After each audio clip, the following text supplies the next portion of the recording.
Hello, it's John Heaton, and I have a special guest with me here today, my old mate Andrew Brooks. Hi. Who's come over from England to Budapest for his first visit to this fine city.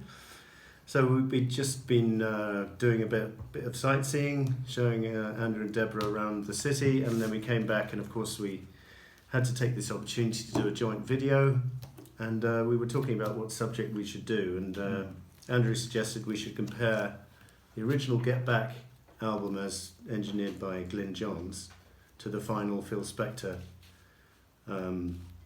produced album. So with maybe a nod towards Let It Be Naked as well. Well, maybe we'll talk about Let It Be Naked as well, yeah.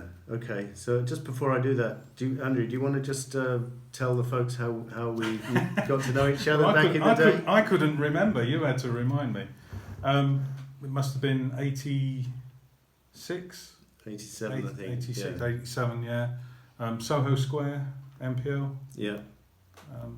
Around the time of all the comeback concerts and stuff like that, wasn't it? I believe. Yeah. And all the TV shows. Well, yeah, people used to talk about the Apple Scruffs in the 60s, but we were the MPL Scruffs.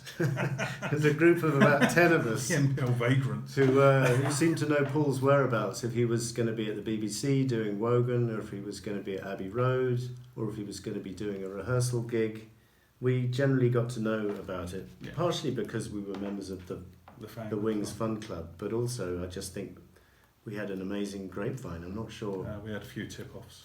Okay, well, I'm not sure say no more where those tip-offs came from, but we always were one step ahead of what was happening, which was very useful.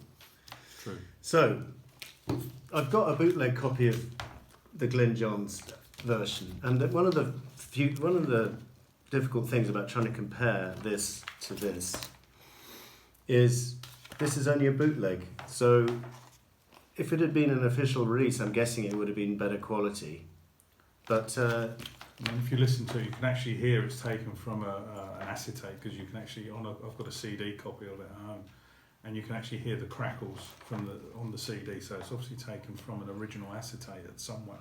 Yeah, but maybe by the time it's reached bootleg, it's possibly lost some quality. Possibly. I think it's a better cover though.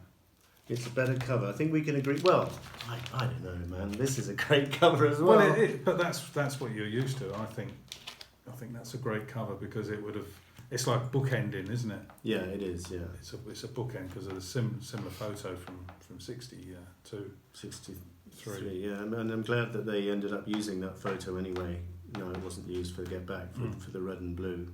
But notice this is the back cover, which has got the same pictures as used for Let It Be, but just what Let It Be wide angle cleverly does is crop them so that they're more four squares of this. Yeah, 4 squares, and I think it's more impactful the way they've done it on the album.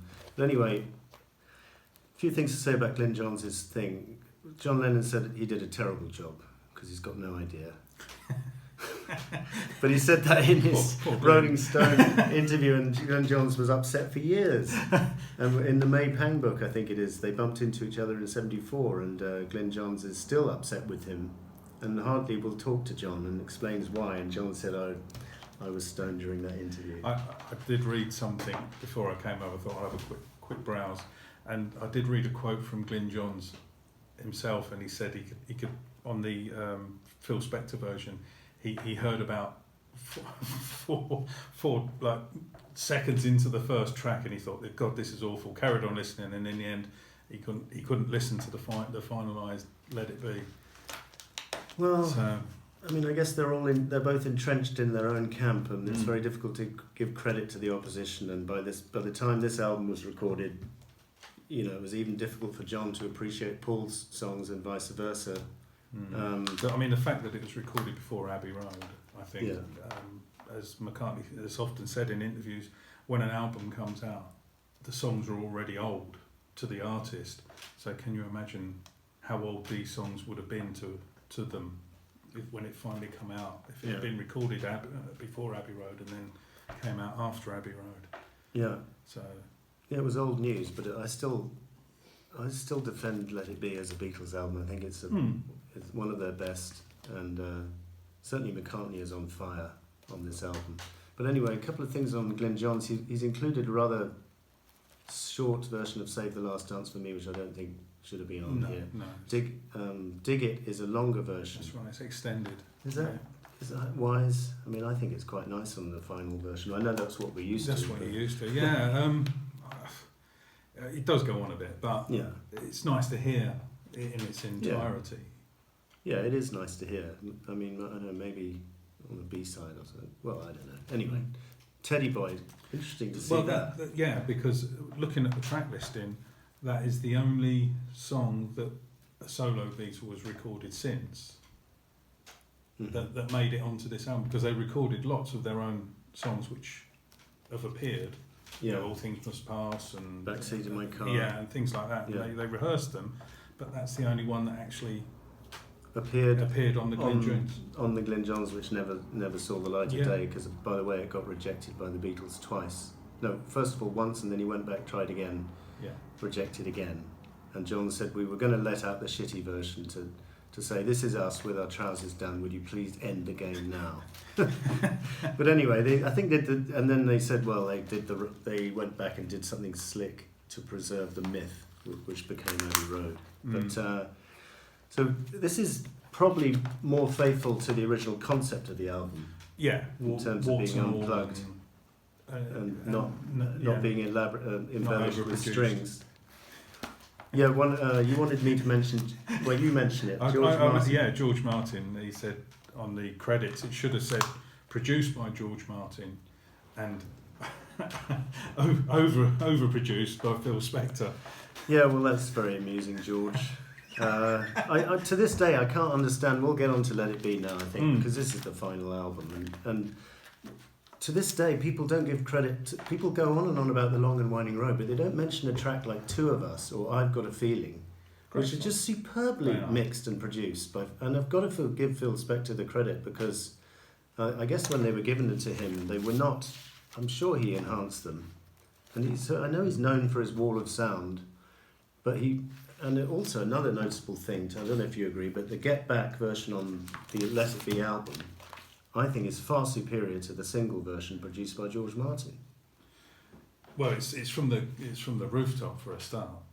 Well, no, this was January 28th from the studio. It's just made to sound like that. Oh, right. So it's all added on at the end, the Exmo and all that. But it's just punchier. The guitars are louder. Well, I noticed anyway. Just comparing things like For You Blue for the two, I again preferred the Phil Spector version of it. With George's improved vocal. It just sounded better. As I say, I was listening to the two to compare them, and there are some tracks which he has enhanced greatly and made them sound a lot better. Yeah. But interestingly, I was listening to the 2009 remaster of Let It Be, and even that sounded different to the previous copy of Let It Be that I'd heard. The drums sounded more up front, certainly on the first couple of tracks on that.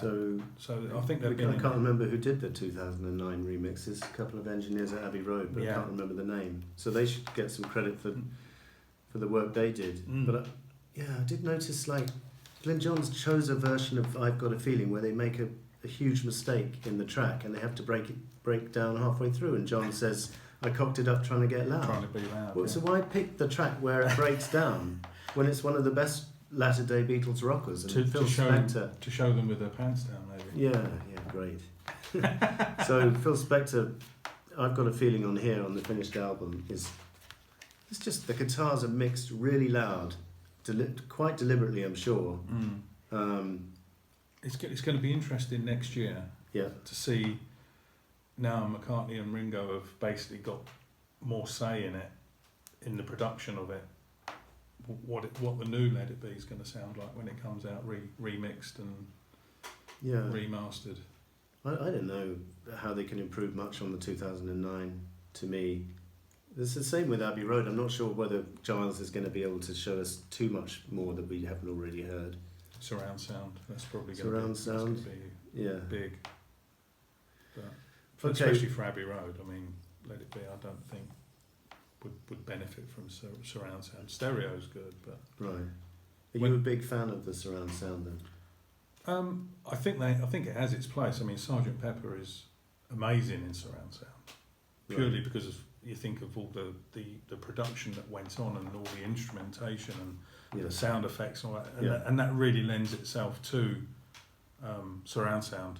And again, with the White Album, it's very similar to this, and I do wonder whether it needed it, but it is good to hear, because when you do listen in surround sound, you can actually hear something extra, and you think, I've never heard that on the normal stereo version. It was there, but because all the sounds are dotted around the room now, you suddenly notice, an extra ding on the cymbal or something, Okay. All right. Well, maybe I should spend more time trying to listen to surround sound. I want to ask you, Andrew, for your view on Spector's Long and Winding Road compared to Glyn Johns, compared to Let It Be Naked. I don't like the strings, but apparently neither did McCartney. However, every single performance he's ever done of Let It Be Long and Winding Road, it's always got strings on it in exactly the same format as Phil Spector, so he can't have disliked it that much. I'm just not a big fan of strings, really. I don't think they were necessary. It's nice to hear the band, so to speak. Yeah, I agree. But then Ian MacDonald points out in his book that the original version, which presumably was on the Glyn Johns, and I'm not sure about what they did for Naked, but had some pretty disastrous bass playing from John Lennon with a few clumsily wrongly played notes. And so if nothing else, Phil Spector detracts from that, detracts attention away from that, and presents it as something more, as a finished product. So that's, I don't know. Yeah. I like the naked version. Let It Be Naked. I think they must have. I'm not sure how they got rid of John's mistakes on that. Re-recorded. Maybe, yeah. But I have nothing against the syrupy version, and neither did the public, because it got to #1 in the US, by the way. And it was included on the Red and the Blue, and everyone loved it. But Let It Be Naked is a different kettle of fish, really, because the songs are stripped down, but they've also chopped out, as we were discussing earlier, they've chopped out lots of the studio chat, which is interesting to hear, and things like that, and which makes it less personal to me. And I know we've grown up with this album, so it's going to be difficult for us to decide anything is better. And certainly when Let It Be Naked came out, initial excitement for the first couple of months was soon replaced by, well, let's go back to the original. I mean, they did have the extra disc with studio chatter on, almost as if which it's I've sort listened of like to once or twice, maybe. Yeah. But I mean, then you've got all them, the Twickenham sessions outtakes. Yeah. If you want studio chat, you just there's a lot of that available. There's like a 12 disc box set of it all. And, Oh, sorry. The one thing Let It Be Naked did do, which Glyn Johns didn't do and Phil Spector didn't do, is Don't Let Me Down is on the album, and it really is. It does strengthen the album to have that John track, because if we look at Let It Be as it finally came out, you've literally only got Dig a Pony. You got one after 909, which you wrote 10 years earlier. You've got pieces of nothing like Dig It and a cover song, Maggie May, and that's it. It does make you wonder why they dug up one after 909, really. Well, I'm glad they did. Well, yeah, I much prefer it to the but when you think, as you version. say, written 10 years earlier, they attempted it in, 63? Yeah. And then it just got shelved, and then, 6 years, Well, I think later, it gets resurrected again. You can see in the Let It Be movie, they're enjoying themselves most when they're playing the rockers or when they're doing the covers. And this was a really happy-looking performance from the Beatles on the Roof when they did this One After 909 and Get Back in particular, those two tracks. Well, the whole Rooftop. I think the whole Rooftop is an enjoyable experience. Joyous, yeah. It's an enjoyable experience for everyone. By the way, the viewer, and are we going to get that in its entirety on video one day? Who knows? One thing I did notice about the Rooftop concert is George is singing vocals on the chorus of Don't Let Me Down, which is not on the album. I hadn't noticed. So you got all three of them singing. I guess because it's live, they wanted to accentuate the vocals. So that's interesting. Anyway, think we've gone on probably long enough. Any passing No, words? I'm just looking forward to Abbey Road Yep. this year, and then Let It Be next year, and it'd be interesting to see what the new project, the new film that's coming out with the guy who done The Hobbit and stuff like that. It'd be interesting to see what he's made of it. Peter Jackson. It'd be interesting to see what he's made of all the rushes, really, just to get them out there, really.